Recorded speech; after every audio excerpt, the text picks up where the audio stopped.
संकट तुम्हाला संपवत कधीच नसतात. अहो, ज्या कोल्हापूरच्या मातीमध्ये राजर्षी शाहू छत्रपतींनी बसा आणि वारसा आम्हाला दिला की डॉक्टर बाबासाहेब आंबेडकर या जगाचं ज्ञानतीर्थ आहे, त्या ज्ञानतीर्थाला मदत शिक्षणासाठी करण्याचं काम बाबासाहेब आंबेडकरांना राजर्षी शाहू छत्रपतींनी केलंय. त्या डॉक्टर बाबासाहेब आंबेडकरांकडे काय होतं? अरुण नरके फाउंडेशन आज कित्येक तरुणांच्या बाबतीत ती भूमिका घेत आहे, शाहूंचा तो वारसा चालवतं, ही कौतुकाची बाब आहे. काय होतं बाबासाहेब आंबेडकरांकडे? बाबासाहेब आंबेडकरांची कुठली परिस्थिती होती? उमऱ्याच्या बाहेर बसावं लागायचं. आमच्या विनायकजींना माहित असेल, अनेकांना माहित असेल, बाबासाहेब आंबेडकरांना उमऱ्याच्या बाहेर बसावं लागायचं. या देशामध्ये इंग्रजांचं राज्य होतं आणि इंग्रज अधिकारी जर त्या शाळेमध्ये इन्स्पेक्शनला आले आणि 5वीच्या वर्गातले बाबासाहेब उमऱ्याच्या बाहेर बसलेले आहेत, सगळी वर्ग मुलं उमऱ्याच्या आत बसलेली आहेत आणि इन्स्पेक्शनसाठी आलेले अधिकारी वर्गातल्या पोरांना प्रश्न विचारायचे, एकाही पोराला प्रश्नाचं उत्तर यायचं नाही. उमऱ्याच्या बाहेर बसलेलं 5वीच्या वर्गातलं हे पोरग हात करायचं प्रत्येक प्रश्नाला आणि सांगायचं मी देतो साहेब उत्तर. आणि अधिकारी म्हणायचे, शिक्षकाला म्हणायचं, अहो तुमच्या शाळेची लाज या उमऱ्याच्या बाहेर बसलेल्या पोरानं राखली, आत बसलेल्या एकाही पोराला प्रश्नाचं उत्तर येत नाही. बाळा काय नाव तुझं? आणि बाबासाहेब इंग्रज अधिकाऱ्यांना सांगायचं, साहेब मला भिवा म्हणतात, माझं नाव भीमराव रामजी आंबेडकर. आणि मग अधिकारी म्हणायचे, बाळा सगळ्या प्रश्नाची उत्तरं दिलीस, पण एक शेवटचा प्रश्न तुला विचारतो. बाबासाहेब म्हणायचे, साहेब विचारा, काही हरकत नाही. आणि अधिकारी म्हणायचे, सांग भिवा. अधिकारी म्हणायचे, सांग भिवा, या पृथ्वीपासून सगळ्यात दूरचा ग्रह कोणता?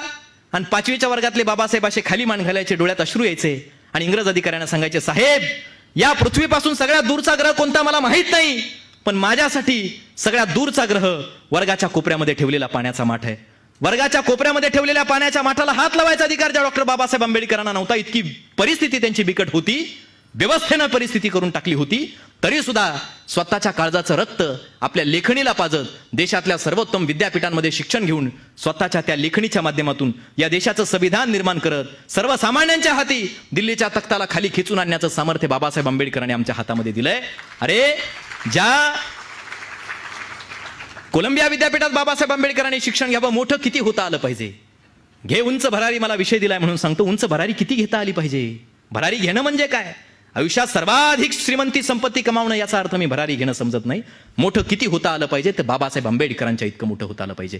ज्या बाबासाहेबांना उमऱ्याच्या बाहेर बसावं लागायचं, शाहूंनी मदत करावी, बाबासाहेब कोलंबिया विद्यापीठात शिक्षणाला जावेत आणि कोलंबिया विद्यापीठातून या देशात परत यावेत. आणि बाबासाहेब आंबेडकरांची प्रेरणा त्याच अमेरिकेमधल्या एखाद्या निग्रो म्हणवल्या जाणाऱ्या जातीमधल्या बराक ओबामा नावाच्या पोरानं घ्यावी आणि अमेरिकेचा राष्ट्राध्यक्ष बाबासाहेबांची प्रेरणा घेऊन ते पोरग व्हावं आणि त्याच अमेरिकेमधल्या कोलंबिया विद्यापीठाच्या बाहेर वेशीवरती त्याच बराक ओबामांच्या हस्ते डॉक्टर बाबासाहेब आंबेडकरांच्या पुतळ्याचं उद्घाटन व्हावं, पुतळा उभा राहावा आणि त्या पुतळ्याच्या खाली शब्द लिहावेत, the symbol of knowledge doctor Bhimrao Ramji Ambedkar.